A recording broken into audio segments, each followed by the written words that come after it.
Ça c'est des chevaux là maintenant, non? C'est des chevaux ou c'est moi qui déroule des câbles, il y a des chevaux qui arrivent.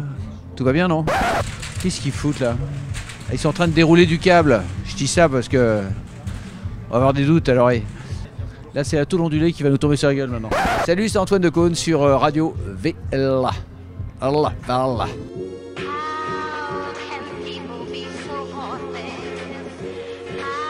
Ah, je l'ai croisé pour la première fois de ma vie dans les loges du Grand Journal il y a exactement 4 heures. Voilà, l'émission sera diffusée tout à l'heure. On a travaillé en amont avec les gens de son organisation parce que tout est très très bordé à l'américaine.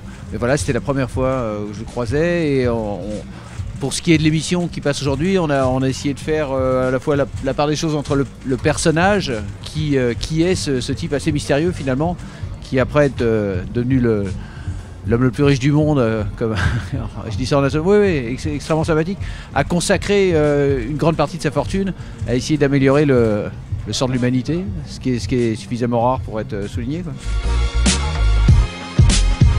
Oui, ça a avancé considérablement par rapport, ne serait-ce qu'au début de notre association, il y a 20 ans.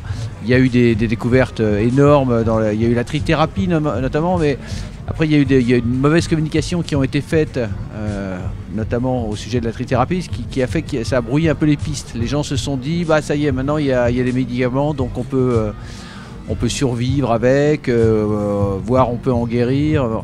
Il y a tout un tas d'idées fausses qui continuent à circuler, mais certainement, oui, la recherche a fait des progrès de géants. Mais, je précise, puisque je m'adresse ici à des jeunes, on meurt toujours du sida, aujourd'hui. Et pas seulement en Afrique ou en Asie, en France. Voilà, là, je pense qu'on a atteint un point.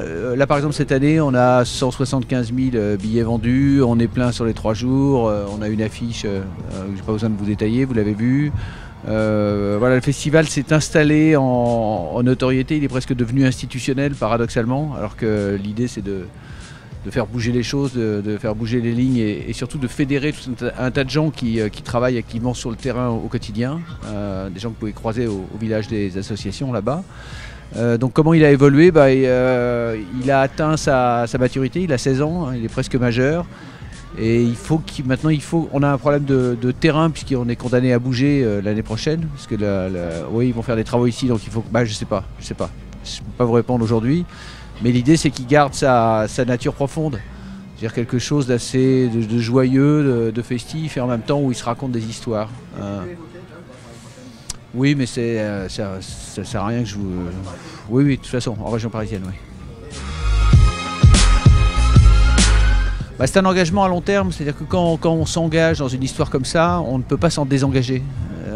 Moi je suis à leur côté, je les aide, je leur file un coup de main quand ils ont besoin de faire savoir ce qu'ils font, c'est-à-dire participer à des actions comme celle-ci, ou comme au fil des ans ça a été les nuits du zapping, des ventes aux enchères, les soirées Afrique, quand ils ont besoin de moi je suis là. J'aide à communiquer et j'aide à faire savoir ce qui se passe avec cette association et éventuellement à faciliter des rendez-vous, l'homme de l'ombre. Là mon planning c'est, curieusement j'ai pas une seconde pour aller écouter de la musique, ce qui est un peu frustrant pour moi. Il y a des gens que j'aimerais bien voir, comme Christine and the Queens par exemple. J'aimerais vraiment voir dimanche ou FFF, la reformation de FFF. Mais enfin, je ne suis pas là pour ça, je suis là pour faire le tour du site aux politiques qui viennent voir à quoi ça ressemble, aux gens qui nous aident, aux sponsors, à faire une sorte de relation publique, à répondre aux interviews. Voilà. On a été très aidés au début, à l'époque c'était Douste Blazy, et il y a vraiment une continuité. De la même manière qu'il y a une continuité par exemple dans le soutien de la région Île-de-France, qui depuis le départ est là, ou la mairie de Paris. Non, je n'ai pas observé de différence notable. S'engager, il suffit de nous rejoindre. L'association n'existe que parce qu'il y a des bénévoles. Il y en a presque 3000 sur un festival comme Solidaise. Et sinon, le seul conseil, c'est de se protéger. Il n'y en a pas d'autre. Il faut mettre des préservatifs. C'est le vieux con qui parle, mais je m'adresse aux jeunes cons qui m'écoutent. Il faut mettre des préservatifs, c'est le seul moyen à la fois de se protéger et de protéger les autres.